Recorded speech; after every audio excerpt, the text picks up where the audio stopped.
हमारे साथ। अस्सलाम वालेकुम। वालेकुम। जी फरमाइए। वालेकुम। जी वालेकुम सलाम, सवाल बताइएगा। जी मेरा सवाल है, हर कोई किसी को ज़कात दे तो उसको लाजमी है बताना कि ये ज़कात के पैसे हैं। ठीक है, ठीक है। और कोई सवाल है आपका? जी शुक्रिया शुक्रिया। जी जी, अगर ये खौफ है कि सामने वाले को ज़कात कहकर देंगे तो उसकी इज़्ज़त नफ्स मजरूह होगी या वो मना ही कर देगा, तो आप दिल में ज़कात की नीयत करें, ज़बान से चाहे गिफ्ट कहकर, ईदी कहकर, तोहफ़ा कहकर दें, अदा हो जाएगी। ठीक है।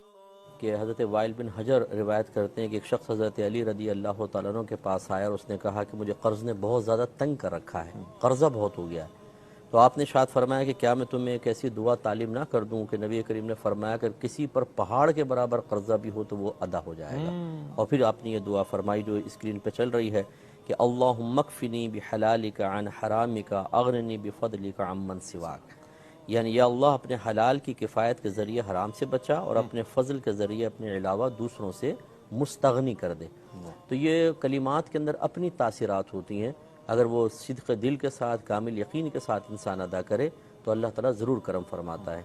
हमारा एतमाद और एतिक़ाद कुरान और हदीस पर कम हो चुका है। हम इनको सोचते हैं ये दुआ पता नहीं काम करेगी नहीं करेगी, आमिल साहब करेंगे।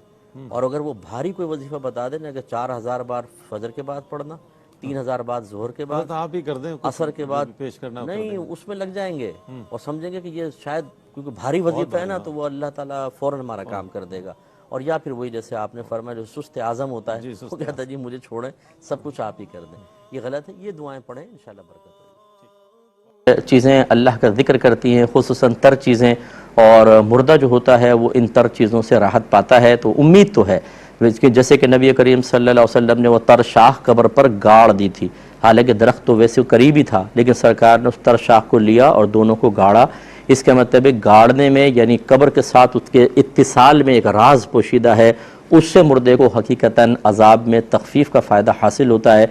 लेकिन चूँकि आप जब बाहर बैठते हैं, कब्र के पास आते हैं, आप फातिहा पढ़ते हैं, आप बुलंद आवाज़ से कुरान पढ़ते हैं, इससे भी मुर्दे को फ़ायदा होता है, उनसियत होती है। इसका मतलब है वो ज़िक्र सुनता है, वो कुरान सुनता है, इससे उसको राहत मिलती है। तो करीब अगर दरख्त हो तो उसमें भी कोई हरज नहीं, लेकिन यानी उसमें फ़ायदा होगा। लेकिन उलमा ने ज़रूर फरमाया कि कब्र के ऊपर पौधे वगैरह हर तल इम्कान ना लगाए जाएँ कब्र के ऊपर। फरमाया कि बारिश के बाद जो रोड पर पानी जमा हो जाता है, उसकी छींटें बसा औक़ात कपड़ों पर आ जाती हैं, क्या ये पाक है या नापाक?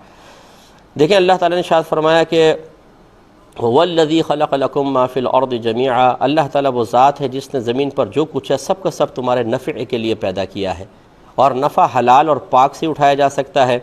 इसका मतलब ये नस्स क़तई बता रही है कि जो रोड पे पानी मौजूद है वो अव्वलन तुम्हारे लिए बिल्कुल पाक है, उससे नफ़ा उठाया जा सकता है, यानी वो नापाक नहीं है। अब जब कुरान की नस्स क़तई से साबित हुआ कि हर चीज़ पाक है, तो उसे नापाक करार देने के लिए यकीनन कोई ना कोई शरई दलील दरकार है।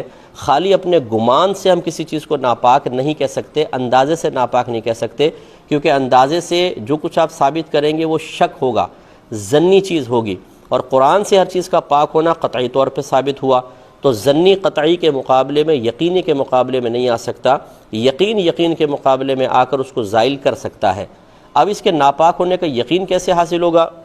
नंबर एक, आपने अपनी आँखों से नापाकी को इस पानी के अंदर मिलते हुए देखा हो।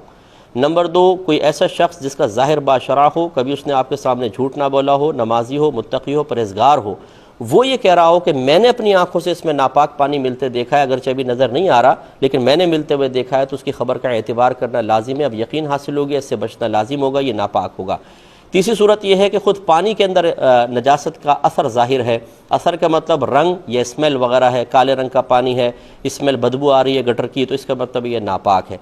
लेकिन अगर ये ज़राए मौजूद ना हो, पानी गदला गदला है, थोड़ी बहुत मिट्टी है उसमें मिली हुई, कोई करीब गटर नहीं है, आपने अपनी आंखों से नापाकी मिलते देखी नहीं, कोई आदिल शख्स गवाही नहीं दे रहा, तो याद रखें इसको पाक मानना वाजिब है, इसको नापाक नहीं कह सकते हैं। और अगर ये आपके कपड़ों तक पहुँच गया तो आपके कपड़े भी पाक रहेंगे।